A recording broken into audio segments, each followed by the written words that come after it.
नमो हरिहंताणं नमो सिद्धाणं नमो आयर्याणं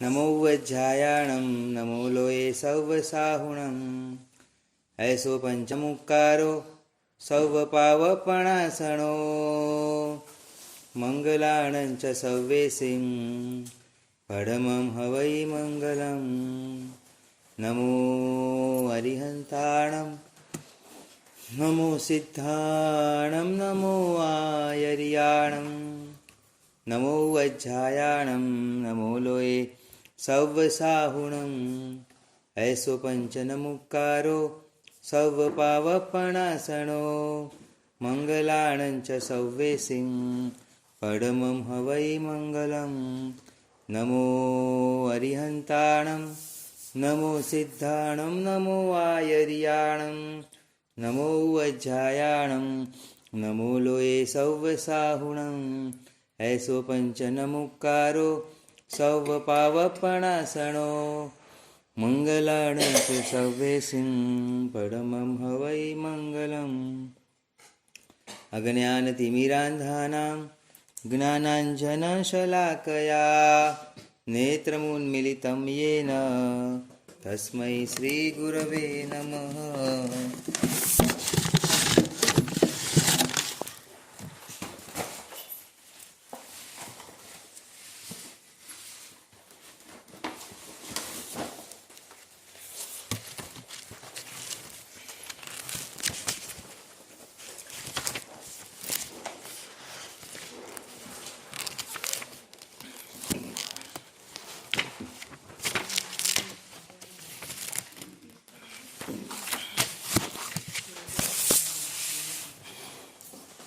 योग शतक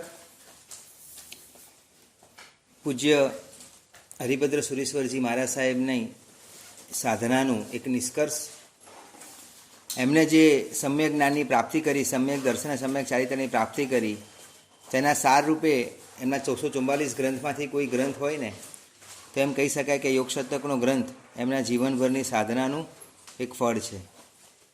યોગ દ્રષ્ટિ સમુચ્ચય યોગ બિંદુ પણ એના માટે વિશિષ્ટ ગ્રંથો છે, પણ થોડા હાઈફાઈ ગ્રંથો છે. પણ તમારા મારા જેવા સામાન્ય બુદ્ધિવાળા જીવો માટે આ યોગ શતકનો ગ્રંથ ખૂબ સુંદર અને સરળ શૈલીમાં લખાયેલો ગ્રંથ છે. બે વસ્તુ આપણે ક્લિયર કરી રહ્યા છીએ છેલ્લા ઘણા સમયથી. શબ્દો થોડા નવા નવા લાગશે, અઘરા લાગશે, પરંતુ દર વખતે હું બોલીશ એટલે તમને પણ એ મહાવરો થશે, મને પણ મહાવરો થશે. એક શબ્દ છે નિશ્ચય યોગ માર્ગ અને બીજો છે વ્યવહાર યોગ માર્ગ. નિશ્ચય યોગ માર્ગ એટલે જે પણ ધર્મ કે જે પણ ધર્મની ક્રિયા, જે પણ જ્ઞાન, જે પણ દર્શન કે જે પણ ચારિત્રની ક્રિયા તમને અવશ્ય ફળ આપે, નિશ્ચય ફળ આપે, નિશ્ચય તમને મોક્ષની સાથે જોડી આપે, સિદ્ધશિલા સાથે તમારો વાસ કરવા માટે જે પૂર્ણ સમર્થ છે, તેવું જે પણ અધ્યાત્મનો માર્ગ તેને નિશ્ચય યોગ માર્ગ કહેવામાં આવે છે. તેની વ્યાખ્યા આપણને કીધી કે જ્ઞાન, દર્શન અને ચારિત્ર એ ત્રણ શું છે? નિશ્ચય યોગ માર્ગ છે. સમ્યક જ્ઞાન, સમ્યક દર્શન અને સમ્યક ચારિત્ર, આ ત્રિવેણી સંગમ એ આપણા માટે કેવો છે? નિશ્ચય યોગ માર્ગ છે. જ્યારે આપણા જીવનમાં આ ત્રણે ત્રણ સમ્યક રીતે પ્રગટ થવાના છે, એ સમ્યક રીતે પ્રગટ થયેલા ત્રણે ત્રણ આપણા આત્માને નિયમા મોક્ષનું ફળ આપીને જશે. પરંતુ તે ક્ષાયિક કક્ષાના કેવલ જ્ઞાન, કેવલ દર્શન, કેવલ ચારિત્ર એવા આ ક્ષાયિક કક્ષાના ગુણો સીધા પ્રગટ થતા નથી. આપણે ક્રમવાદી છીએ, ગુણસ્થાનકવાદી છીએ. ગુણસ્થાનકનો વિકાસ થાય, જીવનું મોહનીય કર્મનો ક્ષય થાય, એમ જીવનું ગુણસ્થાનકનો શું થાય છે? વિકાસ થાય છે. અને ગુણસ્થાનકનો વિકાસ થાય એમ ધીરે ધીરે ધીરે મોહનીય કર્મનો પ્રભાવ એના આત્મા ઉપરથી ઓછો થવાથી તેનું આત્માનું અનુસંધાન મોક્ષ માર્ગ સાથે વધારે સારી રીતે થતું રહે છે. અહીં વ્યવહાર યોગ માર્ગ અને નિશ્ચય યોગ માર્ગ બે શબ્દ જે લીધા, 13મે ગુણસ્થાનકે જ્યારે આપણે જઈએ ને ત્યારે નિશ્ચય યોગ માર્ગ પ્રગટ થાય. 13મે ગુણસ્થાનકે શું આવે? નિશ્ચય. જ્યારે કેવલ જ્ઞાનની પ્રાપ્તિ થાય ત્યારે 13મું ગુણસ્થાનક કહેવાય. વધારે ના આપણે કંઈ નહીં, શું યાદ રાખવાનું? જ્યારે કેવલ જ્ઞાનની પ્રાપ્તિ થાય ત્યારે તે નિશ્ચય યોગ માર્ગ કહેવાય છે. એટલે નિશ્ચય તમને 13મું ગુણસ્થાનક મોક્ષ અપાઈને જ જશે. પણ 13મું ગુણસ્થાનક ના આવે ત્યાં સુધીનું 4થું, 5મું, 6થું અને 7મું આ 4 જે ગુણસ્થાનક છે તે વ્યવહાર યોગ માર્ગ છે. આ 4 ગુણસ્થાનકમાં આપણે વ્યવહાર યોગ માર્ગમાં રહેલા છે એમ કહેવાશે. આપણું ટાર્ગેટ બહુ ઊંચું છે. આપણે અર્જુન જેવા છીએ. અર્જુનને શું દેખાતું હતું? ભીમને પૂછ્યું કે ભાઈ તને શું દેખાય? ભીમ કે મને ઓલા વાદળા દેખાય છે આકાશમાં. બીજા કોકને પૂછ્યું કે શું દેખાય છે? મને કે ઝાડની ડાળીઓ દેખાય છે. પણ અર્જુનને શું દેખાતું હતું? પક્ષીની આંખ દેખાતી, કે મારું ટાર્ગેટ મને દેખાય છે. એવી રીતે અહીંયા આગળ પણ આપણો ટાર્ગેટ 13મું ગુણસ્થાનક છે. કેવલ જ્ઞાનની પ્રાપ્તિ છે, કેવલ દર્શન, કેવલ ચારિત્ર, યથાખ્યા ચારિત્રની પ્રાપ્તિ આપણું ટાર્ગેટ છે. પરંતુ એ ક્યારે પણ સામાન્યતઃ એકાદ બે જીવને કદાચ ડાયરેક્ટ મળી ગયું 13મું ગુણસ્થાનક એ અલગ વસ્તુ છે, બરાબર. કોઈક જગ્યાએ ખાડો ખોદ્યો અને ખાડો ખોદતા અંદર ચરુ નીકળ્યો, નીલમબેન, એટલે ભાઈ બધી જગ્યાએ ખાડો ખોદની ચરુ નીકળશે? એકવાર કટ્ટે કટ્ટે નસીબે કદાચ ખાડો ખોદતા ચરુ નીકળ્યો, તમે આખું ગામ ખોદો, બધે થોડું કે સોનાનું ચરુ નીકળવાનું છે. બસ એમ એકાદ જીવને કદાચ એ રીતે અલ્પ પ્રયાસે કદાચ કેવળ જ્ઞાન પ્રાપ્ત થઈ ગયું તો એ તમારા માટે એ રાજમાર્ગ નહીં બને. પરંતુ જે સાધના માર્ગ પરમાત્માએ ગુણસ્થાનક પ્રમાણે બતાવ્યો છે તે શું થશે? આપણા માટે ઉપયોગી થશે. તો અહીંયા આગળ આપણને પૂજ્ય હરિભદ્ર સુરી મહારાજ આ 2 શબ્દ હવે ક્લિયર કરે છે, નિશ્ચય યોગ અને વ્યવહાર યોગ. નિશ્ચય યોગ એટલે કેવલ જ્ઞાન, કેવલ દર્શન અને કેવલ ચારિત્ર. સમજાઈ ગયું આટલું બધાને? હા પાડો, બરાબર. નિશ્ચય યોગ એટલે કેવલ જ્ઞાન, કેવલ દર્શન અને કેવલ ચારિત્ર. તે 13મે ગુણસ્થાનકે પ્રાપ્ત થાય છે, બરાબર. એ થયું કેવલ જ્ઞાન, તમારું 100% મોક્ષ પાકો. કેવલ જ્ઞાનની પ્રાપ્તિ તમારું 100% મોક્ષમાં ગમન નક્કી. પણ સાહેબ જ્યાં સુધી તે પ્રાપ્ત થતું નથી ત્યાં થોડા પુરુષાર્થ કરવો પડશે. ત્યાં સુધી બીજી કેટલીક આરાધના કરવી પડશે. તે સુધી પહોંચવા માટે જે પણ આપણે સાધના કરીએ છીએ તેને વ્યવહાર યોગ માર્ગ કહેવામાં આવશે. શું કહેવામાં આવશે તેને? વ્યવહાર યોગ. ભાઈ તમે પૌષધ કરો છો, કે તમે સામાયિક કરો છો, કે છરીપાલી સંઘમાં ગયા, તીર્થયાત્રા કરી, યોગ શતકના ગ્રંથના પાઠમાં તમે આવો છો, ગુરુ ભગવંતના વંદન કરો છો, એમના પ્રવચન સાંભળો છો, અને આવશ્યક ક્રિયા, ધર્મ, સાધના આદિ જે પણ તમે કરો છો એ બધું શું કહેવાશે? વ્યવહાર યોગ માર્ગ. શબ્દો થોડા અઘરા છે પણ થોડું શાંતિથી વિચારશો ને અર્થ બહુ સરળ છે, બરાબર. વ્યવહાર યોગ માર્ગમાં ગઈ વખતે તમને કીધું હતું કે વ્યવહાર યોગ માર્ગ છે ને એ વ્યવહાર યોગ માર્ગ છે ને એ ક્યારે પણ વ્યવહાર યોગ માર્ગ એ ક્યારે પણ ફળ આપે એવું નિયમ નથી. વ્યવહાર યોગ માર્ગ ક્યારે પણ નિશ્ચય નહીં સુધી તમને લઈ જાય, નિશ્ચય યોગ માર્ગ સુધી લઈ જાય એવો નિયમ નથી. તમને મેં કહ્યું કે ઘઉંનું દ્રષ્ટાંત આપ્યું હતું કે ઘઉંની બીજમાં તાકાત છે કે નવા પાક થાય, પણ દરેક બીજની એવી ભવિતવ્યતા નથી હોતી કે એમાંથી શું થાય? બીજા નવા બીજ પેદા થાય. કેટલાક બીજ ઘઉં એવા હોય એને દળી નાખવામાં આવે, ઘઉં બનાવી દેવામાં આવે. એમ દરેકે દરેક કરેલી ધર્મની આરાધના એ દરેકે દરેક ધર્મની આરાધનામાં 100% એવી શક્તિ નથી તમને નિશ્ચય યોગ સુધી પહોંચાડી દે. તમે કેટલો ધર્મ કર્યો, તમે સમજાવો તમારી ભાષામાં. એ ધર્મ કર્યો, ધર્મ તમે પુણ્ય બાંધ્યું, પણ એ પુણ્ય તમને મોક્ષ સુધી ના જોડે, પણ તમને સ્વર્ગ સુધી જોડી દીધો. તમને સારી સદગતિ આપી દીધી, એકદમ સુખમય એવું જીવન આપી દીધું. અને એ જીવન આપ્યું, તમે જે પુણ્ય બાંધ્યું છે, પુણ્ય બાંધી તમે સારી સદગતિ, દેવલો ગતિની કે મનુષ્ય ગતિની સારી મળી ગઈ, તમે નવું ત્યાં પુણ્ય ક્રિએટ ન કર્યું અને તમે ત્યાં ને ત્યાં એ પુણ્યને ભોગવ્યું, એટલે શું થઈ ગયું? પાછું ઝીરો થઈ ગયું, બેલેન્સ નીલ થઈ ગયું આપણું. પાછું તિર્યાંશમાં આવ્યા કે કેન્દ્રીયમાં આવ્યા કે પંચેન્દ્રિય, પાછું પુણ્ય ભેગું કર્યું. તો પુણ્ય ભેગું કરવા માટે પાછા ક્યાં જતા રહ્યા? આપણે ઉપર જતા રહ્યા. એટલે કરેલી આરાધના, કરેલી સાધના એ 100% ફળ આપે એવું નક્કી નથી. એટલે આપણે બી કેરફુલ રહેવાનું છે. તમે તો કહો કે ભાઈ હું તો અમે તો ઉપધાન કરી લીધા એટલે આમ, તમે કરી અનુમોદનાની વાત છે, બરાબર. કરોડ પૂર્વનું સંયમ જીવન પણ ઘણીવાર શું થઈ જાય છે? 1 કરોડ પૂર્વનું સંયમ જીવન પણ ફળ આપવા માટે અસમર્થ થઈ જાય છે જો શું કરી દેવામાં આવે તો, એને સમ્યક રીતે સાચવવામાં ના આવે તો. કઈ વખતે તમે કીધું હતું કે કરોડ રૂપિયા તમે કમાવાનો મતલબ એવો નથી કે તમે એનાથી ઘર જ લઈ શકશો. કોઈ વચ્ચે લૂંટી પણ જઈ શકે છે, બરાબર. તમે હાથમાંથી પડી પણ જઈ શકે છે. બસ એ જ રીતે આપણી જે આરાધના છે એ અહીંયા ચોથી ગાથામાં કીધું હતું ગઈ વખતે, એ નિયમમાં ફળ આપે એવું નિયમ નથી. તમારે એને ટકાવવું પડે, તમારે એને બેલેન્સ રાખવું પડે. જ્ઞાનસારમાં પણ એવું લખ્યું છે, જ્ઞાનસાર પણ ગ્રંથ વાંચવા જેવો છે. એમાં એવું સમજાવ્યું છે મોહમ્મદ યસુજી મહારાજ સાહેબે કે તમે જે પણ આરાધના કરો ને એ ચિરસ્થાયી હોવી જોઈએ. લાંબા ગાળાની હોવી જોઈએ. જ્યાં સુધી મને કેવળ જ્ઞાનની પ્રાપ્તિ ન થાય ત્યાં સુધી મારી જ્ઞાનની આરાધના સતત ચાલુ હોવી જોઈએ. તમે તો 5 પ્રતિક્રમણ આવડી જાય એટલે હું તો સર્વજ્ઞ થઈ ગયો, મારા જેવું કોઈ જ્ઞાની નથી. પ્રતિક્રમણ કરાવતા આવડી જાય એટલે મારે તો બધું જ્ઞાન આવી ગયું. હવે એન્ડલેસ છે આપણું જ્ઞાન.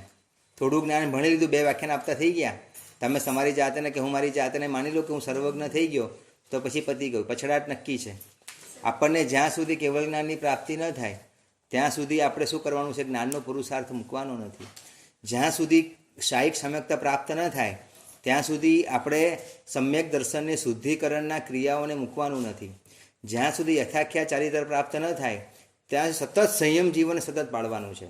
અને શાસ્ત્રમાં લખ્યું છે, અનુબંધર શબ્દ લખ્યો છે, 1 ભવની સાધનાથી આપણું કલ્યાણ નહીં થાય.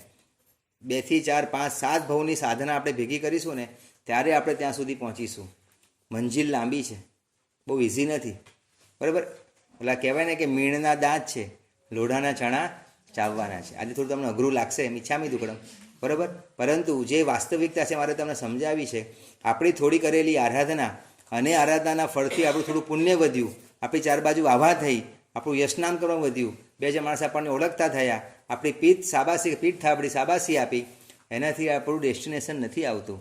એ તો રસ્તે ખાલી જતા હોઈએ ને તો રસ્તે બોમ્બે જવું છે, વચ્ચે 2 સ્ટેશન આવે ને, હવે ખાલી 2 સ્ટેશન છે. પરંતુ સાચું સ્ટેશન તો શું છે? મારે મોક્ષની પ્રાપ્તિ થાય ત્યાં છે. બીજું બધું બાય પ્રોડક્ટ છે. બીજી બધી ફળ મળે, બીજા બધા ફળ બાય પ્રોડક્ટ છે. પણ આપણે ચક્રવર્તી પણ મળી ગયું એટલે હું સમજી ગયો કે હું તો કેવો બની ગયો, મને મારા ધર્મનું ફળ મળી ગયું. કોઈ ગમતી વ્યક્તિ આપણને મળી ગઈ, આપણે કહીએ મને મારા ધર્મનું ફળ મળી ગયું. આપણને કોઈ ગમતી જગ્યાએ રહેવા મળી ગયું, ગમતી જગ્યાએ મોટું ઘર મળી ગયું, આપણે સમજીએ કે મારા ધર્મનું મને ફળ મળી ગયું. ક્યારેય પણ એ ભૂલ કરતા નહીં. આપણા ધર્મનું ફળ શું છે? કેવળ જ્ઞાનની પ્રાપ્તિ. આપણા ધર્મનું ફળ છે કેવલ દર્શનની પ્રાપ્તિ, અને આપણા ધર્મનું ફળ છે યથાખ્યા ચારિત્રની પ્રાપ્તિ. જ્યાં સુધી આ 3 ગુણ મને મળશે નહીં ત્યાં સુધી મારી બધી સાધના અધૂરી છે. જ્યાં સુધી મને આ 3 ગુણ પ્રાપ્ત નહીં થાય ત્યાં સુધી મારી બધી સાધના અધૂરી છે, અપૂર્ણ છે. ગમે તેટલા વર્ષોના સંયમ જીવન પાડીએ આપણે, પરંતુ એ સંયમ જીવન ફેલ છે જો આપણને એ સંયમ જીવન યથાખ્યાત ચારિત્ર સુધી લઈ ન જાય. ગમે તેટલા જ્ઞાનના અભ્યાસ કર્યા, પરંતુ જ્ઞાનના અભ્યાસ ફેલ છે જો એ કરેલી સાધના આપણને કેવળ જ્ઞાન સુધી લઈ ન જાય. અને ગમે તેટલા તીર્થોની યાત્રા કરી, ગમે તેટલી ચૈત્ય વંદના કરી, સ્તુતિ કરી, ગુણગાન કર્યા, એ પણ કદાચ ફેલ છે જો એ આપણને કેવલ દર્શનની પ્રાપ્તિ ન કરાવે. એટલે હું પણ જે પણ સાધના કરીશ એ તમામે તમામ સાધનાનું ગોલ શું છે? કેવલ જ્ઞાન, કેવલ દર્શન અને કેવલ ચારિત્ર. તમને મેં પહેલાં મંત્ર આપેલો છે, નવા આવ્યા છે ને ફરીથી આજે નવો મંત્ર આપી દઉં. બરાબર? તમે કોઈ પણ સાધના કરો, તમે નવકારસીનું પચકાણ પણ 3 નવકાર ગણીને પાડતા હો, સામાયિક લેતા હો, કે પછી પાણી ગળતા હોય, કે અષ્ટપ્રકારી પૂજા કરતા હો, કે કેસર વાટતા હો, પરમાત્માને અષ્ટપ્રકારી પૂજા કરો, કે રાત્રે 24નું પચકાણ લેતા હો, કે પ્રતિક્રમણ કરતા હો, તમે કોઈ પણ નાનામાં નાની એરિયાવૈયાથી માંડીને પૌષધ સુધીની કોઈ પણ ક્રિયા તમે કરતા હો, એ કરતાં પહેલાં એક મંત્ર આપું ને, એ 7 વાર બોલ્યા પછી ક્રિયા ચાલુ કરવાની. એક મંત્ર આપું, એ મંત્ર 7 વાર બોલવાનો, પછી તમે જે પણ તમારા નજરમાં ધર્મ છે તમે મારા સાહેબને વહોરાવો છો ને, આમ પણ વહોરાવતા પહેલાં એક મંત્ર છે ને 7 વાર બોલવાનું.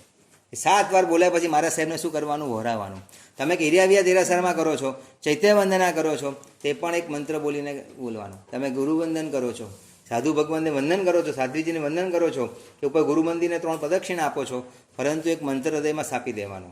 તમે ગાથા ગોખવાયાળી બેઠા, અહીંયા વાળી પાઠમાં બેઠા, આવીને પહેલાં 7 વારે મંત્ર બોલી જવાનો, અને પછી શું કરવાનું? પાઠ સાંભળવાની શરૂઆત કરવાની.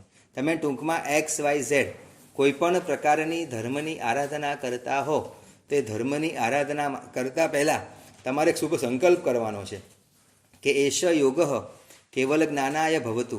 શું બોલવાનું? એશ યોગ કેવલ જ્ઞાનાય ભવતુ. મારો આ જે યોગ છે એ શેના માટે થાવ? કેવલ જ્ઞાન માટે થાવ. તમે સંસ્કૃત ભણ્યા હો તો ચતુર્થી વિભક્તિ એક વચન આવે, ઘણા ભૂલી ગયા છે ભણીને. બરાબર? એશ યોગ કેવલ જ્ઞાનાય ભવતુ. એશ યોગ કેવલ જ્ઞાનાય ભવતુ. જ્યારે પણ એ પાઠ કરવા માટે બેસું ને ત્યારે પહેલાં 1 મિનિટ માટે હું મનની અંદર વિચારી લઉં કે હું આ જે સ્વાધ્યાય કરાવી રહ્યો છું એનો સંબંધ મને એક સૂત્ર જ્ઞાન નહીં પણ ક્યાં સુધી થવો જોઈએ? કેવળ જ્ઞાન સુધી થઈ જાય. પરમાત્માને યાદ કરું, પરમાત્માના સમાવસરણને યાદ કરું, અને એ યાદ કરીને પરમાત્માને પ્રાર્થના કરે, બસ પરમાત્મા મારો આ જે યોગ છે, આને કરી મારો સ્વાધ્યાય છે, એ શેના માટે બને? તમે સાધુ ભગવાનને વરાવો છો, તમારું આખું છે ને જીવનનું ટાર્ગેટ બદલાઈ જશે. તમારું બધું પુણ્ય પોતાનું બંધી પુણ્યમાં જતું રહેશે. જે પણ કરેલી આરાધના એ શેમાં જતું રહેશે?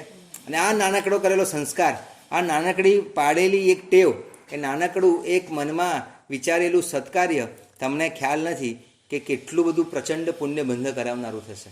એટલે તમે કોઈ પણ ધર્મની આરાધના કરો ટેવ પાડવી પડશે. બરાબર? ભૂલી બહુ જશો તમે, બહેનો ભૂલી બહુ જાય. બરાબર? થોડું યાદ રાખવું પડશે, મગજમાં થોડા નાખવા પડશે. બરાબર?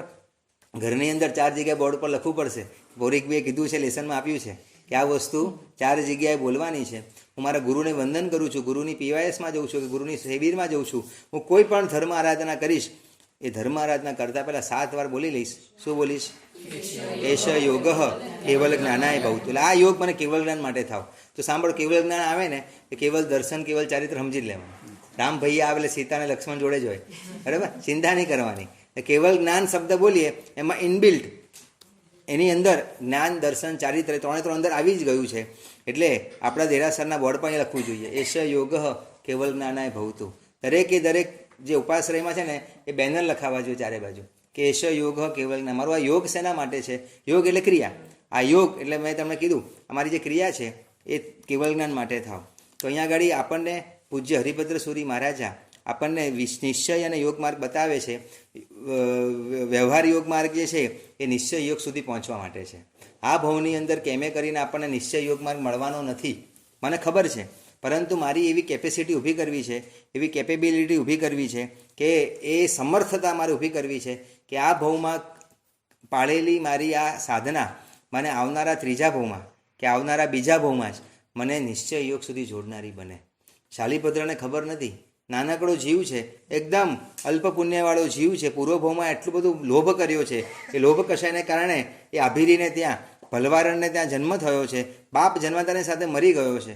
પૂર્વભાવમાં એટલી બધી કૃપણતા રાખી હતી કે કૃપણતા રૂપિયો ઘણો બધો હતો, પણ દાન નહોતું કર્યું. એટલે એને દ્વારા એ જે ગરીબને ત્યાં જન્મ લીધો છે એને ખબર નથી વોટ ઇઝ ધીસ. પરંતુ એનો એક પગથિયું સાચું પડ્યું, ગુરુ ભગવંતને વહોરાયું. વહોરાવતા એવો આનંદ કર્યો કે આ જે પણ મેં ગુરુ ભગવંતને વહોરાવ્યું છે એ મારા શાશ્વત સુખ માટે થાવ. એ વહોરાવા દ્વારા મને જે મળે એ શાશ્વત વસ્તુ મળે. બસ એ નાનકડી કરેલી શુભ ભાવના ખાલી 4થા ભાવમાં શું કરી દીધું એને? કેવલ જ્ઞાનની પ્રાપ્તિ, મોક્ષમાં જતા રહેશે શાલિભદ્રજી. તમે તીર્થંકર ભગવંતોના ચરિત્ર જુઓ, ખાલી 3 જ ભાવ, 17 ભગવાન છે ને 24માંથી 3જા ભાવે મોક્ષ. આપણને જ નહીં થતું આવું. સમ્યક્ત્વની પ્રાપ્તિ એ જ ભાવમાં જીનનામ કર્મ નિકાચિત કર્યું અને ત્યાંથી દેવલોકમાં ગયા અને સીધા તીર્થંકર બન્યા. 17 ભગવાનના કેટલા ભાવ છે? ખાલી અક્ષરું કહેવાય. 3 જ ભાવમાં મોક્ષ. જે ભાવમાં સમ્યક દર્શન પ્રાપ્ત થયું એ જ ભાવમાં તીર્થંકર નામ કરો બાંધ્યું. એટલો પ્રભાવ છે આ સમ્યક દર્શનનો, એટલો પ્રભાવ છે આ સમ્યક જ્ઞાનનો કે એ જો આપણા જીવનમાં આપણી પાસે આવી જાય પછી આપણું કલ્યાણ થઈ જાય. શાંતિનાથ ભગવાનના સ્તવનમાં કીધું છે કે ચિંતામણી જેને ગાંઠે બાંધ્યું તેહને કામ કિસ્યાનું. જે વ્યક્તિ જેને અહીંયા કેડમાં ચિંતામણી રત્ન બાંધ્યું હોય, એ ચિંતામણી રત્નનો પ્રભાવ જ એવો છે કોઈ દુશ્મન એની સામે ના આવે. એ ચિંતામણી પ્રભાવ જ એવો છે કે જે જ્યાં જાય ત્યાં રસ્તો એને મળતો જાય, લોકો એને આનંદ સત્કાર અને એને ખૂબ સન્માન આપે. એ પ્રભાવ કોનો છે? ચિંતામણી રત્નનો. બસ પ્રભુ એમ સમ્યક દર્શન અને સમ્યક જ્ઞાનનો પ્રભાવ એવો છે કે જેની પાસે હોય ને તેને દુનિયાના કોઈ છેડે કોઈ વાળ પણ વાંકો કરી શકે નહીં. હજી આગળ આપણો વિષય આવવાનો છે. સમ્યક દર્શનથી કેટલા બધા લાભ મળે છે તમને હું ગણાવીશ ને. 28 લાભ મેં ગણ્યા છે. એવા જબરદસ્ત લાભ છે સમ્યક દર્શનના. તમે ખાલી સાંભળશો ને તો તમને લાગશે કે સારું લેવા જેવું તો આ જ છે, પ્રાપ્ત કરવા જેવું તો શું છે? આ જ છે. તમારો ટાર્ગેટ આવશે. એટલે આપણે છે ને, મારો મુદ્દો એ કહેવાનો એ હતો કે નિશ્ચય યોગ માર્ગ જ્યાં સુધી ના આવે ત્યાં સુધી વ્યવહાર યોગમાં આપણે થાકવાનું નથી. આપણે તો સરસ વર્ષી તપ કર્યો, બસ થઈ ગયો. આપણે બહુ સરસ પર્યુષણમાં જઈએ ને ઘણા કે આ વખતે બહુ તપ થઈ ગયો, હવે બહુ ધર્મ થઈ ગયો, બે મિનિટ થોડા પાપ કરી લઈએ, હવે થોડું ધર્મ વધારે પડતો થઈ ગયો. બરાબર? આપણે તરત બેલેન્સ કરી લઈએ છીએ, પરંતુ આપણે મૂર્ખતા કરીએ છીએ. આપણે એક સેકન્ડ પણ પ્રમાદ નથી કરવાનો. મારું જીવનનું ટાર્ગેટ આ ભવનું નિશ્ચય યોગ માર્ગ સુધી છે. કોઈ પણ પેલું વડાપ્રધાન આવવાના હોય ને, તો વડાપ્રધાન આવવાના હોય તો સૌથી પહેલાં પાયલોટ કાર આવે, 1 કિલોમીટર આગળ ચાલતી હોય. પાયલોટ કાર આવે, પછી ઓલા કમિશનરની ગાડી આવે, એના જે મુખ્યમંત્રીની ગાડી આવે, બધાની ગાડી આવે. છેલ્લેથી બીજી ગાડી કોની હોય? વડાપ્રધાન જે વ્યક્તિ હોય એની હોય. હવે કોઈ વ્યક્તિને જોવો તો કે વડાપ્રધાનનું કેવો રૂઆબ છે, મારે જોવો છે, એટલે એ જોવા માટે ગયો. અને તો પાયલોટ કાર એટલી બધી ગમી ગઈ, ના પૂછો ને વાત. વાહ ભાઈ વાહ, કેટલી મસ્ત પાયલોટ કાર છે. એમાં જ એનું મન પડ્યું તો એ 2 મિનિટ ઊભો રહ્યો. પછી આગળ બધા કમિશનરની ગાડી ગઈ, ઓલા મંત્રી MLA બધાની ગાડીઓ ગઈ, એમાં ખુશ થઈ ગયો. વાહ, આવું તો કંઈ મજા નથી. અને કાફલો જતો રહ્યો. પછી કે જ્યારે વડાપ્રધાન તો જોયા જ નહીં, બધું જોયા અંદર તો બેઠા હતા. છેલ્લી બીજી ગાડી એની હતી, તો મારું તો ધ્યાન જ ના ગયું. ક્યાંય બેઠા હતા, આમ કરતા હતા, ખબર જ નથી પડી. જોવા ગયા હતા આપણે વડાપ્રધાનને, પણ આપણું મન ક્યાં લાગી ગયું? બીજી કોઈક જગ્યાએ લાગી ગયું છે. જોવાનું તે જોઈ ન શક્યા. બસ એ જ રીતે પરમાત્મા આપણને કહે છે કે આપણું જે પણ ભૂતકાળની સાધના કરી છે, આપણે 100% સાધનાની શરૂઆત મોક્ષની પ્રાપ્તિ માટે સંસાર અસાર છે સમજીને કરી છે. પરંતુ એ સાધનાના માર્ગે જ્યારે આપણે આગળ વધીએ, આપણું પ્રચંડ પુણ્ય બંધાય. તમે એક સામાયિક કરો ને, 925 925 925 પલ્યોપમનું આયુષ્ય બંધાય. કેટલા? 925 9 લખવાનું. ખાલી એક સામાયિક 48 મિનિટની, એ પણ કેવી દ્રવ્ય સામાયિક લખીશ. આગળ તો શુભ સામાયિક તો ફળ લખ્યું જ નથી. તમે ખાલી એક પૂજા, પરમાત્માની પૂજા કરી, અનંત ગણું ફળ. તમે પૂજાના ફળ ત્યારે વિચારો ને તો એટલું બધું પુણ્ય બંધાય, પણ ના પૂછો ને. જબરજસ્ત પુણ્ય બંધાય. બાંધવાનું જ પુણ્ય. પુણ્ય વગર ચાલશે નહીં. એ પુણ્ય બાંધવાનું જ છે. પણ એ પુણ્યનો ઉદય જ્યારે મળે ત્યારે આપણે ક્યાં થઈ જઈએ? ફસાઈ જઈએ. આપણને સૌથી પહેલાં શું મળે? પદવી મળે, બરાબર. પછી આપણને પુણ્ય મળે, પછી પૈસો મળે, પછી પાઠ મળે, પછી પરિવાર મળે, પછી અને એટલું બધું પુણ્ય વૈભવ મળે ચારે બાજુ. આપણે એમાં શું થઈ જઈએ? ગૂંચવાઈ જઈએ. સામ્રાજ્ય મળે આપણને, આખા રાજ્યના અધિપતિપણું મળે, રાજા બની જઈએ. અને પૂર્વભવની કરેલી સાધનાથી રાજ્યપણું મળી ગયું. આપણે સમજી લઈએ કે મને શું મળી ગયું? મારું ડેસ્ટિનેશન મળી ગયું. ત્યાં ગયા પછી પાછા પુણ્યનું શું થઈ જાય? સરવાળો 0 થઈ જાય, પાછું નીલ થઈ જાય, પાછળ ચાલીએ. આપણે ત્યાં છે ને ઓલું આવે છે, અરઘટ્ટ કહેવાય. ચકડોળ આવે ને, અરઘટ્ટ આવે. અરઘટ્ટ નીચેથી પાણી ભરે ડોલ અને ઉપર જાય. ઉપર જાય પાણી ઊંધું પડી જાય, પાણી નીચે પડી જાય. પછી પાણી નીચે પડે એટલે ટર્બાઇન ગોળ ફરે. ટર્બાઇન ગોળ ફરે એટલે ઇલેક્ટ્રિક પેદા થાય. એમ ગોળ ચક્કર ગોળ ફરતું જ જાય, ફરતું જ જાય. જ્યારે નીચે હોય ને ત્યારે શું થઈ જાય? એકદમ ભારે હોય. ભારે હોય અને ઉપર જાય, ઉપર જઈને ઊંધું થઈ જાય, ખાલી થઈ જાય. ખાલી થાય પછી બહુ આનંદની વાત નથી. પાછું ફરી નીચે આવે, પાછું ભરે ને પાછું ખાલી થાય. એમ આપણે પહેલાં પાપથી ભારે થઈ જઈએ.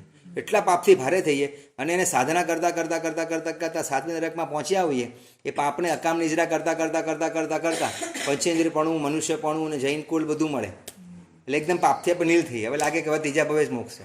આપણા ગુણો એવા લાગે. પણ અહીંયા આવીને પાછા આપણે એવી ગલતીઓ કરી નાખીએ, એવી ભૂલો કરી નાખીએ, એવી આશાતનાઓ કરી નાખીએ. એટલે આ જ ભાવમાં પાછા શું થઈ જઈએ? આપણે પાપથી ભારે થઈ જઈએ, પાછું નિગોદની અંદર જતા રહીએ. આ સર્કલ જ આપણું અનંતકાળથી ચાલુ છે. અહીંયા આગળ આપણને હરિભદ્ર સુરી મહારાજ સમજાવે છે કે 2 રસ્તા તમારે યાદ રાખવાના છે, વ્યવહાર યોગ અને નિશ્ચય યોગ. બીજું બધું ભૂલી જાઓ. મારી જે પણ સાધના છે, મારી જે પણ આરાધના છે, એ તમામે તમામ મને નિશ્ચય યોગ સુધી જોડનારી બને. તો તમારી વ્યવહાર યોગની માર્ગ સાધના સાચી છે. બાકી ગતાનુગતિક આપણે કામ કર્યું, આપણે કોઈ કરે છે એમ કર્યું, કોઈ દેખાદેખીમાં કર્યું, તો એ દેખાદેખીમાં કરેલું કાર્ય મારું કે તમારું કલ્યાણ કરનારું થશે નહીં. એટલે આપણે ડાયા ડમરા બની જવાનું છે. અર્જુનની જેમ આપણું નજરનું લક્ષ્ય ક્યાં હોવું જોઈએ સાહેબ? બરાબર. ગઈ વખતે તમને 5મી ગાથા સમજાવી હતી. વ્યવહાર યોગ માર્ગ 3 પ્રકારે બતાવ્યો હતો. કોઈને યાદ છે 3 પ્રકાર કયો બતાવ્યો હતો? હે? ગુરુનો વિનય, પછી ગુરુની શુશ્રૂષા, પછી અને ગુરુની શુશ્રૂષા. મોઢે બોલો બધા. આ તો અને વિધિ પ્રતિષેધનું જ્ઞાન, યથાશક્તિ આચરણ કરવું, ગુરુજીનો વિનય કરવાનો, બરાબર. પછી વિધિપૂર્વક ધર્મશાસ્ત્રને સાંભળવાનું અને વિધિ પ્રતિષેધ કાર્યમાં શું કરવાનું? યથાશક્તિ આચરણ કરવાનું. આ 3 શું બતાવ્યા છે? આપણને વ્યવહાર યોગ માર્ગ બતાવ્યા છે. સૌથી પહેલાં ગુરુનો વિનય આપણને ગઈ વખતે સમજાવ્યું હતું. જે પણ આપણા ઉપકારી ગુરુ મહારાજ છે, જે પણ આપણા જીવનમાં સમ્યક પરિવર્તન લાવ્યું છે, જે પણ સમ્યક નિશ્ચય યોગ માર્ગમાં છે જોડાયેલા પંચમહાવરાધારી સાધુ ભગવાન છે, તેનો જબરજસ્ત પ્રકારનો વિનય કરવાનો. વિનય કેવો ગુણ છે આપણે ત્યાં કે તમે જેનો વિનય કરો ને, એ વિનય કરવાથી એ વ્યક્તિમાં રહેલી જેટલી પણ શુભ પોઝિટિવિટી છે તમારામાં આવી જાય. હું મારા ગુરુનો વિનય કરું, એ વિનય કરતાં કરતાં મારામાં એવા ગુણો પ્રગટ થાય કે એમનામાં જે જ્ઞાન મારામાં પ્રગટ થઈ જાય. તમારા કર્મગ્રંથમાં એક વૈનયકી બુદ્ધિ આવી હતી, યાદ હોય તો. વૈનયકી બુદ્ધિ છે, બરાબર. તમારે કંઈ કરવાનું નહીં, ખાલી ગુરુનો વિનય કરવાનો. એમને જે જોઈએ છે ખાવાનું લઈ આપવાનું, પીવાનું લઈ આપવાનું, કપડાં આપવાના, ધોઈ આપવાના, એમને પથારી આપણે કરવાનું. વિનય કરતાં કરતાં કેટલા વ્યક્તિ શું થયા છે? ધર્મને પામ્યા છે. ગુરુજીનો વિનય એ કરવાનો. બીજું વિધિપૂર્વક ધર્મશાસ્ત્રોને સાંભળવા આદિની ક્રિયાની ઈચ્છા કરવાની, બરાબર. અને ત્રીજું કીધું વિધિ પ્રતિષેધ, એ બંને કાર્યમાં યથાશક્તિ આચરણ કરવાનું. પરમાત્માએ જે વસ્તુ ના પાડી છે તે વસ્તુને જીવનમાં લાવવાનું, અને જે વસ્તુ ના પાડી છે એ વસ્તુને અટકાવતા જવાનું. 5 ગાથા કઈ વખતે જોઈ હતી, આજે 6ઠ્ઠી ગાથામાં એ જ વસ્તુ આગળ ફરીથી સમજાવે છે કે વ્યવહાર યોગથી નિશ્ચય યોગનું અંગ કારણ કેમ બને છે, એટલે કે નિશ્ચય યોગનું કારણ કેવી રીતે બને છે તેના માટે આચાર્યશ્રી સ્વયં જણાવે છે કે એતોચીય કાલેણ નિયમા સિદ્ધિ બગીઠ્ઠ રૂવાણમ સન્નાણાયણમ તહા જાયય અનુબંધ ભાવેણ. પેજ નંબર 24 તમારું છે, એમાં 6ઠ્ઠી ગાથા આપેલી છે. એતોચીય કાલેણ આ વ્યવહાર યોગથી જ કાળક્રમે પ્રકૃષ્ટ સ્વરૂપવાળા એટલે કે ક્ષાયિક ભાવવાળા એવા સમ્યક જ્ઞાનાદિ ગુણોની નિયમા સિદ્ધિ એટલે પ્રાપ્તિ થાય છે, તથા ભવોભવમાં ઉત્તરોત્તર વૃદ્ધિ થવારૂપ અનુબંધપણે રત્નત્રયીની પ્રાપ્તિ થાય છે. આખી ગાથાનો અર્થ મેં તમને હમણાં સમજાવી દીધો. જેમ દરજીની કળા હોય તો પહેલા દિવસે દરજીની કળામાં કોઈ માસ્ટર થતો નથી સાહેબ. પહેલા દિવસે તો શું કરે, કોઈ રત્નનો વેપારી ઝવેરી ત્યાં જાય તો ઝવેરી શું કરે, પહેલાં દિવસે શું કરાવે, તમારા છોકરાને તમે ડાયમંડમાં મૂક્યો હોય તો ઝવેરીમાં તમે જોબ રાખ્યો શું કરાવે ખબર છે? પહેલાં તો કચરો કઢાવે. પહેલાં કચરો કાઢ, કચરામાં કંઈ તું કચરામાં નથી કાઢતો ને સોનું, પહેલાં એ કરાવે. દરજી હોય તો દરજીની કળામાં પહેલા દિવસે માસ્ટરી નથી આવતી, રોજ એને પ્રેક્ટિસ મેક મેન પરફેક્ટ એને કરવાથી એમાં દરજીની કળા આવે છે. કોઈ ડૉક્ટર ઓપરેશન કરે તો પહેલા દિવસમાં કે ઓપરેશન માસ્ટર નથી આવતી, કેટલા દિવસ સુધી એને સતત જોવું પડે, કેટલા દિવસ સુધી સતત એને માર્કિંગ કરવું પડે, પછી એને શું આવે છે? માસ્ટરી આવે છે. તમે ગાડી ચલાવતા શીખો તો પહેલા દિવસે એબીસી જ આવડે, એ ફોર એક્સિલેટર, બી ફોર બ્રેક ને સી ફોર ક્લચ, એબીસી જ શીખવાડે પહેલા દિવસે. તો આ બારીના કાચ કેવી રીતે ખોલવાને જ શીખવાડે.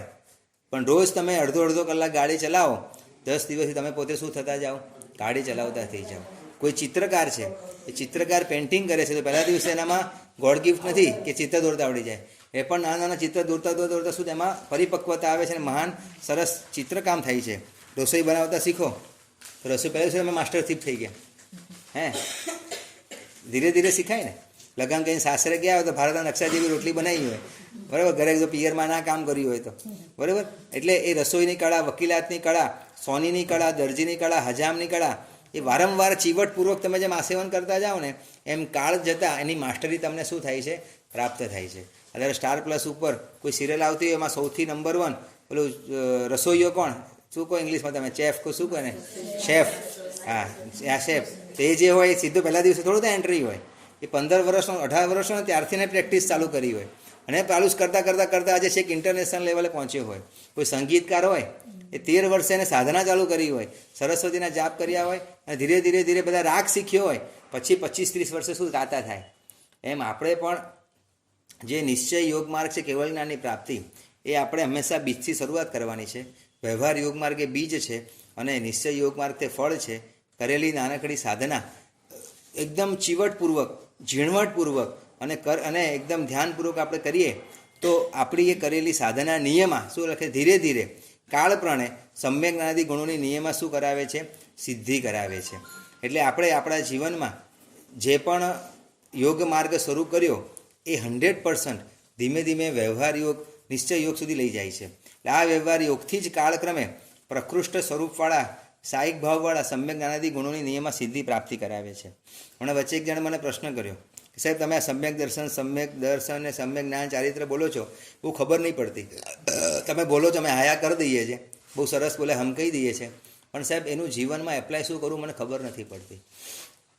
ઇંગ્લિશ મીડિયમમાં ભણતા ભાઈ, 35 વર્ષના યુવાન, અને ઇંગ્લિશ બોલે એટલે જોરદાર બોલે, અને એ વ્યક્તિને સંસ્કૃત ભણાવું, પહેલી બુક ભણાવું સંસ્કૃતની, ખાલી અડધો પોણો કલાક બુક ભણાવવાની, કલાક ધર્મની ચર્ચા કરવાની, 1 કલાક ચર્ચા કરવાની, બહુ આમ કેવી પરિપક્વ, કોઈ ઓપોઝવાળી નહીં, બહુ સમર્થ, એ સારી કરવાની. એટલે પછી બહુ વાત નહીં કે સમ્યક દર્શન, સમ્યક ચારિત્ર, આ શબ્દો બહુ હાઈફાઈ છે. પણ આજના બાળકને, આજના કોઈ મારા જેવા જીવને સમજાવવું હોય, મારે સમ્યક દર્શનની પ્રાપ્તિ કરવી, મારું કંઈ મને ખબર દિશા જ નહીં મળતી કે શું કરવાનું. તો કોઈ એવું ઇઝી વ્યાખ્યા કોને, કોઈ ઇઝી કોને?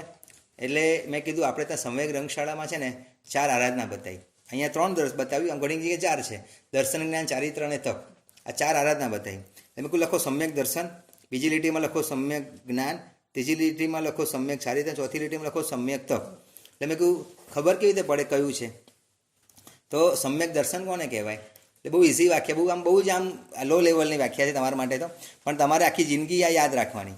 આપણા જીવનમાં આજથી શરૂઆત કરવાની કે આંખમાં જ્યારે અમૃત હોય ને, આંખમાં જ્યારે મીઠાશ આવે ને, ત્યારે સમ્યક દર્શન બની જાય. આંખમાં અમૃત, ત્યારે કોઈને માટે પણ ઝેર ભાવ નહીં, કોઈના માટે પણ વેરનો ભાવ નહીં, કોઈના માટે પણ બદલો લેવાની ભાવના નહીં. આંખમાં શું છે? અમૃત છે. આંખમાં પ્રેમ છે, બરાબર? આંખમાં વાત્સલ્ય છે, આંખમાં બીજું કરવાની, બીજાનું સારું કરવાની ભાવના છે. એ જ્યારે આપણા હૃદયમાં પ્રગટ થાય ત્યારે શું કહીશું આપણે એને? સમ્યક દર્શન. આંખમાં શું છે? અમૃત, બરાબર? ઝેર ના હોય, બરાબર?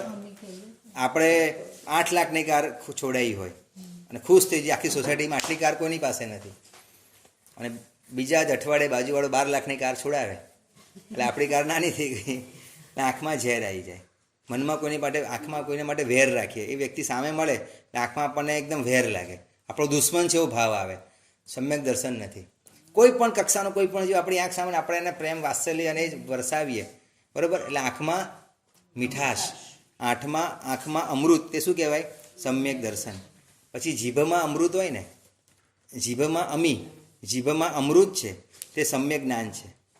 ક્યારેય કોઈનું પણ તુચ્છ બોલવું નહીં, ક્યારેય કોઈનું પણ ઘસાતું બોલવું નહીં. એનો દોષ આંખ સામે દેખાતો હોય ને, તમારી આંખ સામે જે છે ને કોઈનું ખૂન કરે છે, તમારી આંખ સામે જે ગલત કામ કરે છે, પણ તમારે શું કરવાનું? એનું દુર્ગુણ ગાવાના નહીં, બરાબર? એના સદગુણ ગાવાય તો ઠીક છે, પણ દુર્ગુણ ગાવાય નહીં. એટલે જીભમાં શું કરવાની?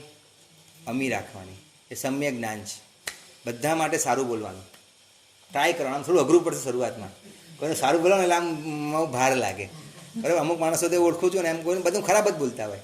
અમુક એવા 5-6 માણસો આમ ધર્મમાં ઊંચા હોય, પણ જ્યારે મળીએ એટલે કે શું લાગે શાસનમાં, કે કંઈ બોલો તેને શાસનનું કે કહેવા જેવું જ નથી, કે બધી જગ્યાએ કે બધું બોગસ કામ ચાલે. નેગેટિવિટી જોઈએ, આમ નેગેટિવિટી 100%. કેટલા ભાગ્યશાળી એવા સુંદર હોય, એને મળીએ ને શું ચાલે છે યાર, જબરજસ્ત યાર, જો આ પ્રતિષ્ઠા મહોત્સવ થયો, શું બધાને લાભ મળ્યો છે, કેક લોકોએ તો જે લાભ લીધા છે, જબરજસ્ત. એવી સરસ સરસ વાતો શોધી લાવે અનુમોદનાની. હમણાં તમે નહીં માનો, હમણાં અહીંયા આંબલીમાં પ્રતિષ્ઠા થઈ. એ પ્રતિષ્ઠામાં એક પણ દિવસ સ્ટેજ પ્રોગ્રામ નથી થયો. જે માતા પિતા બને ને, માતા પિતા બને, ઇન્દ્રાણી બને, 56 દીકવારિકા આવે, સાહેબ 8 દિવસમાં સ્ટેજ પ્રોગ્રામ જ નહીં, પણ 8 દિવસ અલગ રીતના સ્ટેજ પ્રોગ્રામ.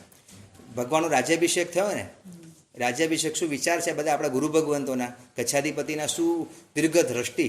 અને જ્યારે રાજ્યાભિષેક થયો ત્યારે તમારા આગમોમાં આવે કે કલ્પસૂત્રમાં આવે કે ભગવાનનો જન્મ થયો ને ત્યારે શું કરે? રાજા એના જેલના કેદીઓને છોડી દે. સાંભળ્યું છે? જે પણ પ્રોટોકોલ સારી રીતે રહેતો હોય, જેનો સારો રેકોર્ડ હોય એને છોડી દે. અને આ વખતે એવું ચમત્કાર બન્યો આટલા જૈન શાસનના ઇતિહાસમાં કે 55 લાખ રૂપિયા ખર્ચીને કેટલા 47 કે એટલા જેલના કેદીઓને છોડાવવામાં આવ્યા. જેટલી પણ સેન્ટ્રલ જેલના કેદી હતા જેનો રેકોર્ડ સારો હતો, એક કાકાને છોડ્યા, 45 રૂપિયા ખાલી ભરવાના હતા. કેટલા? અને જેલની અંદર ફસાયા હતા. ખાલી 45 રૂપિયાનો કેસ એની ઉપર, પણ 45 રૂપિયા ભરવાના એ કોણ આપે? કોઈ આગળ પાછળ કોઈ નહીં. એવી વ્યક્તિઓ જેનો રેકોર્ડ સારો હોય એવા 45 થી 50 લોકોને 55 લાખ રૂપિયા ખર્ચીને છેક રાષ્ટ્રપતિને સહી થાય ને પછી છૂટે, એમને એમ ના થાય. અને ડાયરેક્ટ અમિત શાહ, અને અમિત શાહથી આગળ રાષ્ટ્રપતિ સુધી પહોંચ લગાડીને ખાલી 12 દિવસ પહેલાં વિચાર આવ્યો કે આ કરવાનું છે. 12 દિવસમાં જૈન અજૈન બધે એવું નહીં, જૈન. અને ખાલી છોડાય એટલું નહીં, પણ જે દિવસે રાજ્યાભિષેક હતો ને એ બધાને ક્યાં લાવવામાં આવ્યા? એ સ્ટેજમાં, એ જે મંડપ હતો, મંડપની અંદર બધાને આગળ બેસાડવામાં આવ્યા, બરાબર? આ વિચાર આવે તો આ કેવું છે? તો કે એ તમારા જીભમાં અમી. તમે કોઈનું પણ, આ તમારું સમ્યક જ્ઞાન કહેવાય કે દરેક જીવોને સારું કરવાની ભાવના છે, બરાબર? એટલે જીભમાં અમી શું કહેવાય? આપણે તો સળગતા જોઈએ. કોઈ વ્યક્તિ બધું સારું વિચાર, પોઝિટિવ શોધે, સારું શોધે, જે મારે કહેવાનો મતલબ એ છે. અને આપણે તો દુર્ગુણ જ ગાતા હોઈએ, બધાના ખરાબ જ બોલતા હોઈએ. પોલિટિશિયન હોય, ધર્મ ગુરુ હોય કે આપણા પાષાણના ટીચર હોય, કોઈ પણ હોય, એને શું બોલીએ આપણે 24 કલાક? બુરું ક્યાં દેખાય છે? હું ઘણી વાર બોલું પછી, સંભળીઓ ને સંભળી ઊંચી ઉડતી હોય, નજર ક્યાં હોય એની? માંસના ટુકડા પર હોય. માંસનો ટુકડો ક્યાં છે? બસ એ જુએ. અને હંસની દ્રષ્ટિ ક્યાં હોય? ક્ષીર સમુદ્ર ઉપર. મોતી, ક્ષીર સમુદ્ર ક્યાં છે? માનસરોવર ક્યાં? ત્યાં મોતી ક્યાં? ત્યાં નજર હોય. એટલે આપણી દ્રષ્ટિ કેવી છે? સંભળી જેવી કે હંસ જેવી? આપણે ગમે ત્યાં જઈએ ત્યાં સદ્ગુણ પર નજર પડે, કોઈના સારી વાત પર નજર પડે તો આપણે કલ્યાણકારી છે. એટલે બીજું શું કીધું? જીભમાં અમી તે શું કહેવાય? નજરમાં અમી સમ્યક દર્શન. મળી ગયું બધાને આજે? બરાબર. એકદમ આંખની અંદર કરુણા હોવી જોઈએ. કોઈ નાનામાં નાના જીવને પણ આપણે વિરાધા ના કરી શકીએ. જીભમાં અમી તે સમ્યક જ્ઞાન કહેવાય. મેં ત્રીજું કીધું, હૃદયમાં અમી હોય ને તે સમ્યક ચારિત્ર કહેવાય. હૃદયની અંદર અમી, કોઈ પણ વ્યક્તિ પ્રત્યે દુશ્મનાવટ નહીં, કોઈ પણ વ્યક્તિ પ્રત્યે દુષ્ટ ભાવ નહીં. એટલે હૃદયની અંદર અમૃત, હૃદયની અંદર મીઠાશ, તે શું કહેવાય છે? સમ્યક ચારિત્ર. સૌથી અઘરું આ છે. અમારે ત્યાં લખ્યું છે કે દુર્જન કોને કહેવાય? તો કે અમૃતમ વસતી જીવાગ્રે હૃદય તું હલાહલમ. અમૃત જીભ પર હોય, મીઠું મીઠું ઉપર ઉપરથી બોલે. ઓલું મથથી લેપાયેલી તલવાર કેવી હોય? ઉપરથી એકદમ લાગે કેટલી સરસ છે, પણ એ તલવાર શું કરી નાખે? કાપી નાખે. બસ એ રીતે આપણા જીવનમાં હૃદયમાં પણ એ વ્યક્તિ પ્રત્યે સાચો શું હોવો જોઈએ? મીઠું મીઠું બોલીએ ઉપર ઉપરથી, પણ હૃદયમાં તો શું હોય? ઝેર હોય, પાડવાની વૃત્તિ હોય. બરાબર, એવું ન કરવું જોઈએ. એટલે હૃદયની અંદર અમી એ શું? સમ્યક ચારિત્ર. છેલ્લું તમારા કામનું સ્વભાવની અંદર અમી તે સમ્યક તપ છે. સ્વભાવની અંદર મીઠાશ, સ્વભાવમાં અમી એ સમ્યક તપ છે.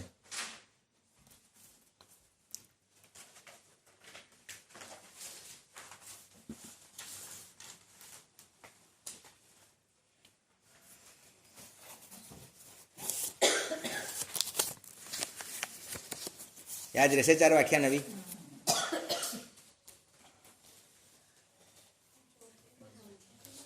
સ્વભાવમાં અમી તે સમ્યક તપ છે. સ્વભાવમાં મીઠાશ રાખવાની. સ્વભાવ આપણો કેવો હોવો જોઈએ? ડાયો હોવો જોઈએ. તમે ભોજન કરો છો ને, એ ભોજન કરીને જો તમારું પેટની ભૂખ શાંત થતી નથી તો ભોજન કહેવાતું નથી. તમે પાણી પીવો અને પાણી પીધા પછી તમને તરસ શાંત થતી નથી તો એ તમારું એ પાણી કહેવાતું નથી.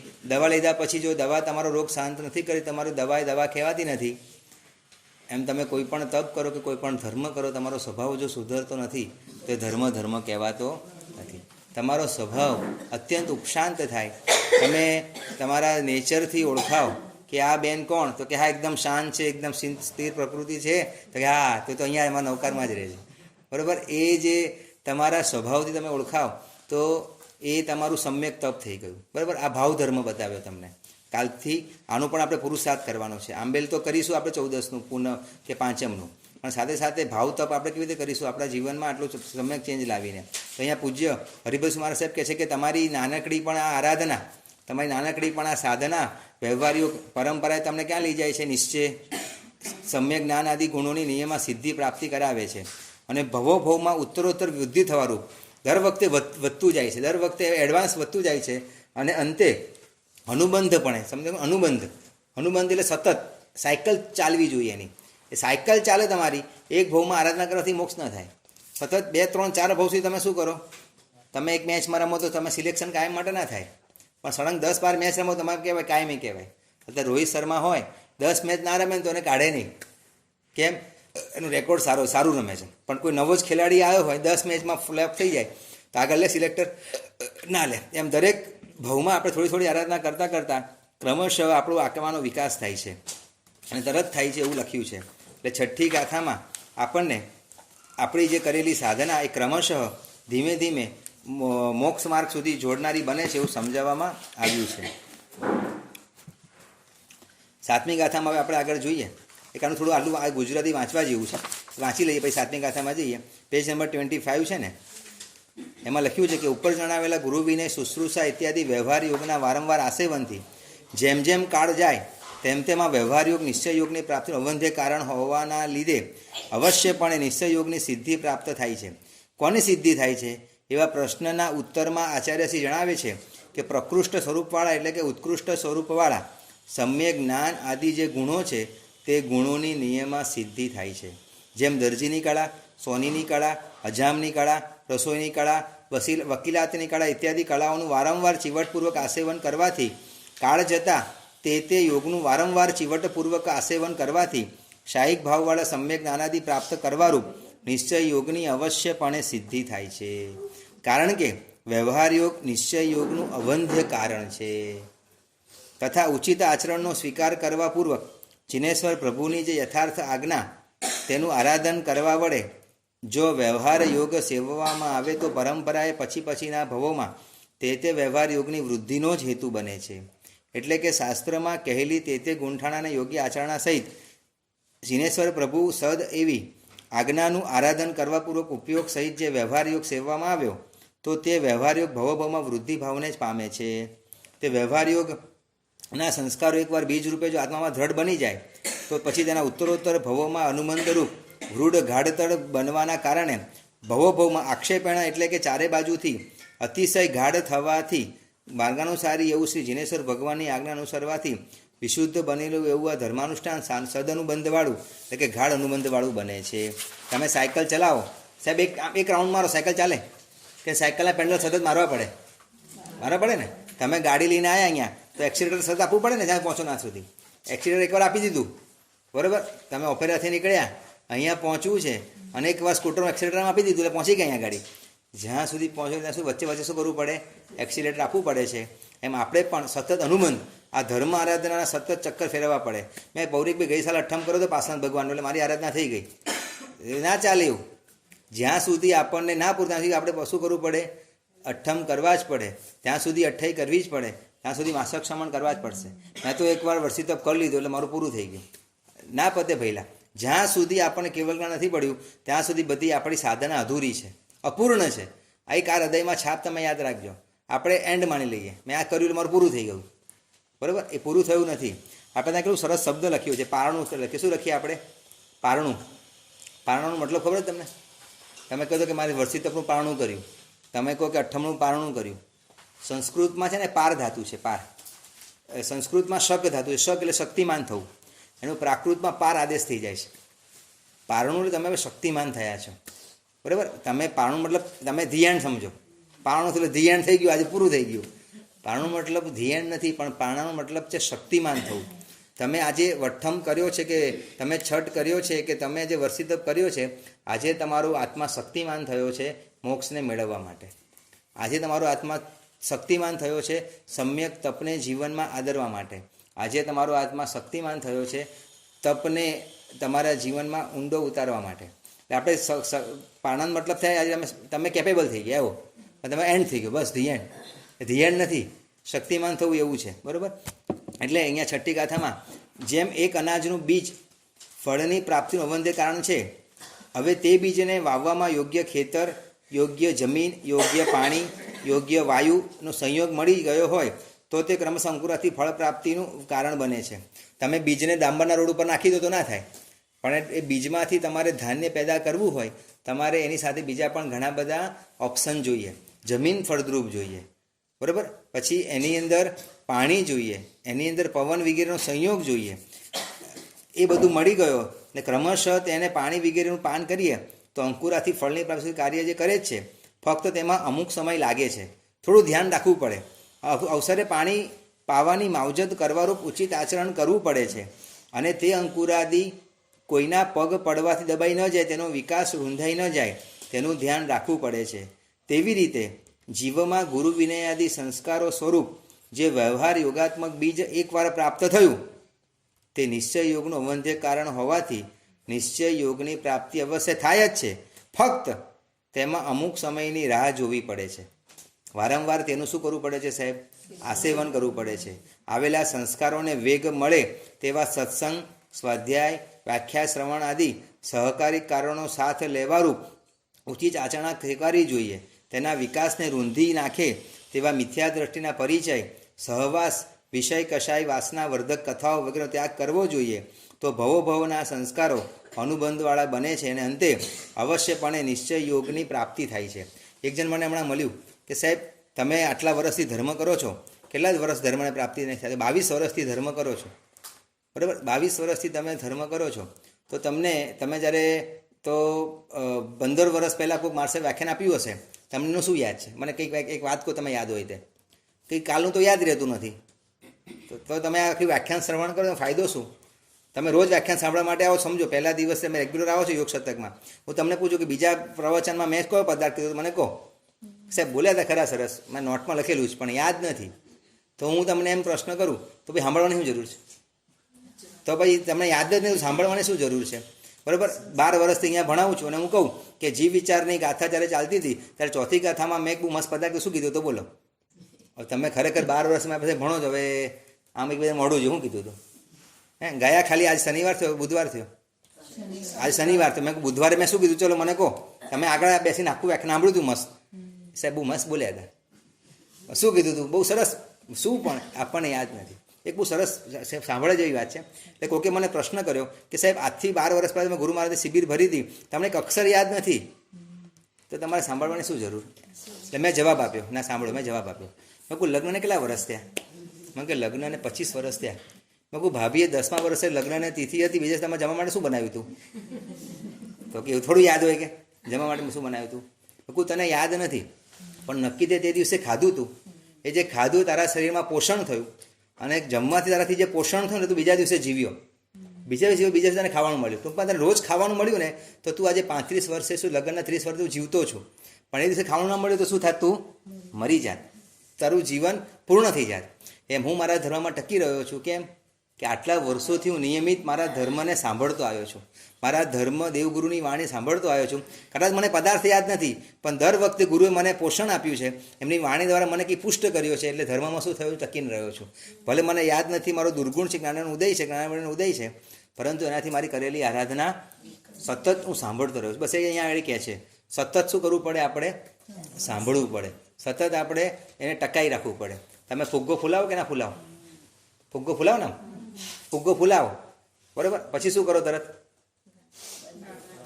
કેમ ગાંઠ કેમ મારવાની ભાઈ? આમ પકડી રાખો ને હાથમાં, હે, બરાબર. તમે જુઓ ફુગ્ગો ફૂલાવો છો ને, તો ફુગ્ગો ફૂલાવો છો ને તમે શું કરો? તરત એને ગાંઠ મારી, તમે હવા ના નીકળી જાય.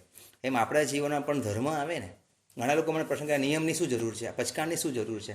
તો પચકાણ છે ને ગાંઠ છે, બરાબર. પચકાણ છે ને એ આપણા નિયમ, આપણા જીવનમાં જે સંસ્કાર આવ્યા છે, આપણને કંઈ સારી વસ્તુ કરવાની કટિબદ્ધતા આવી છે કે આપણામાં મોહને કર્મનો થોડો હ્રાસ થવાથી આપણે સારું કરવાનું આગળ આપણું મન ઉત્સાહ પામ્યું છે. તો એ ગુણ આપણો જતો ને એટલે શું કરીએ? આપણે તરત ગાંઠ મારી દઈએ. શું કરી દઈએ છીએ? ગાંઠ મારી દઈએ છીએ. પછી તમે આજે ફુગ્ગાને ગાંઠ મારી દીધી, બરાબર, પછી મૂકી રાખ્યો. બીજા દિવસે કેવો એવો ને એવો જ હોય, હે, કે આમ નાનો થઈ જાય. બીજા દિવસે એવો ને એવો કે નાનો થઈ જાય. નાનો છે ને, નાના બેબી હોય તમારા ઘરે, તમે લો ગાર્ડનથી ફુગ્ગો લાવ્યો એટલો મોટો 10 રૂપિયાનો, મૂકી રાખો, બીજા દિવસે નાનો થઈ જાય. તમે ખાલી નિયમનું તમે બાધા લઈ લીધી, એનાથી કંઈ ના થાય. પછી સતત શું કરવી પડે? એમાં સત્સંગથી શું કર્યું? હવા ભરવી પડે. એમાં ગુરુ વિનય કે ગુરુની ભક્તિ કે પરમાત્માની ભક્તિ દ્વારા શું સતત શું કરવી પડે? એને સતત તમે સતત હવા પણ ભરી, બહુ સરસ કામ કર્યું. પણ કોઈ હાથમાં બ્લેડ લઈને આવ્યું છે કે દાંતે ખોતરા સળીને આવ્યું છે, ધાડ દઈને મારે શું થઈ જાય? તમારે એને શું કોઈ સારી જગ્યાએ કબાટમાં શું કરવું પડે? ફિટ રાખવું પડે. સારી જગ્યાએ કબાટમાં એને મૂકવો પડે તો કોઈ એને શું કરી ના જાય? પિન મારીને ફોટી ના જાય. એમ તમે નિયમ લીધો, તમે નિયમ લઈને તમે ધર્મમાં આગળ વધ્યા છો, તો એવા કુનિમિત્ત તમારી જાતને તમારે દૂર રાખવા પડે. તમારે એવા દુર્જનો તમારી જાતને દૂર રાખવા પડે. અકલ્યાણ મિત્રો તમારી જાતને તમારે ડિસ્ટન્સ રાખવું પડે. તમે એ જ નિયમ રાત્રિ ભોજન ન કરો. તમારા બધી કિટી પાર્ટીમાં ફ્રેન્ડ્સ એવા હું ખાઈને રાત્રે હું મમ્મા કંઈ ના હોય, એમાં હું પાપા નરકમાં જવાની, મને પાપ લાગે જાય. એવી કોઈ બહેનપણી આવી જાય, મને પાપ લાગશે એવું ખવડાવી દે, અને આપણે સારું સારું સારું ભાઈ કંઈ વાંધો નહીં. અને આપણે તો કેવા એકદમ ઢીલા ગેસ સેવા હોઈએ. આપણે ધર્મ નવો હોય ને આપણે એ લોકોનો પ્રભાવ વધારે હોય પાપીઓનો, અને આપણે તરત ધર્મ શું કરી દઈએ? મેં બહુ લોકોને જોયા છે, તૂટી જાય 1 મિનિટમાં તમને જ ખવડાવે, ચલો કેવું ના ખાય જોઉં છું. અને આપણે આપણો ધર્મ ગુમાવી બેસીએ. માંડ તો મળ્યું હોય અને જતાં વાર ન લાગે, બરાબર. એટલે ફુગ્ગોને તમે ખાલી સાચવો ને, એમ આપણા ધર્મને પણ આ રીતે શું કરવાનો? સાચવવાનો છે. એમ અહીંયા આગળ યોગ માર્ગ આપણે સાચવી રાખીશું સતત. એમાં આપણે યોગ સતકની ગાથા સાંભળીને પૌરિકભાઈ શું કરશે? હવા ભર કરશે, ફુગ્ગો ફૂટશે એની રીતના ભરશો, ચિંતા ના કરતા, બરાબર. તમારી જે કેપેસિટી તમે સાંભળી શકો ને, બહુ ડીપમાં છે આ વસ્તુ. પણ બહુ સંસ્કૃત આવડતું મજા આવી જાય આમાં તમે વાંચો છો. પણ કોઈ સંસ્કૃતનો એક અક્ષર બોલતો નથી, તમે જોજો. ખાલી ગુજરાતીમાં તમને સમજ પડે એવી બહુ જ બોટમ લેવલમાં જઈ અને તમને સમજવાનો પ્રયત્ન કરું છું, બરાબર. એટલે તમે ખાસ આવતા રહેજો. અને આપણે અહીંયાથી 5મી 6ઠ્ઠી ગાથા આપણી પરિપૂર્ણ થાય છે. અને એ જ વસ્તુ 7મી ગાથામાં હજી પણ ફરીથી કહે છે કે આ નિશ્ચય યોગ અને વ્યવહાર યોગ જેની પાસે છે, હીરોની એન્ટ્રી પડે ને, હવે આ તો નંબરિયા પડતા હતા હજી તો બરાબર. અને હવે હીરોની એન્ટ્રી પડે એમાં હવે યોગી કહેશે. આ નિશ્ચય યોગ અને વ્યવહાર યોગ જેના જીવનમાં છે તેને શું કહેવાય છે? અને યોગી 4 પ્રકારના છે. યુપીવાળા યોગી ના લેતા પાછા. બરાબર. એ 4 પ્રકારના યોગી છે. એ 4 પ્રકારના યોગી કયા, લક્ષણ કયા, એની બધી સરસ વાત સ્ટેપ બાય સ્ટેપ તમને હવે જોડશે. અને યોગીના લક્ષણો આવશે, એમાં તમને મજા આવશે. એમાં તમારી જાત સાથે આપણે ઘટાડવાનું છે. એમાં આપણે એક ગાથા 2-2 વાર 3 લેક્ચર ચલાવીશું. તમને મજા આવશે તો તમને સાંભળવું ગમશે. બરાબર. તો અહીંયા 6ઠ્ઠી ગાથા આપણી પરિપૂર્ણ થાય છે. બીજા કોઈને કંઈ પ્રશ્ન પૂછવો હોય તો પૂછો. આપણો ટાઈમ થઈ ગયો છે.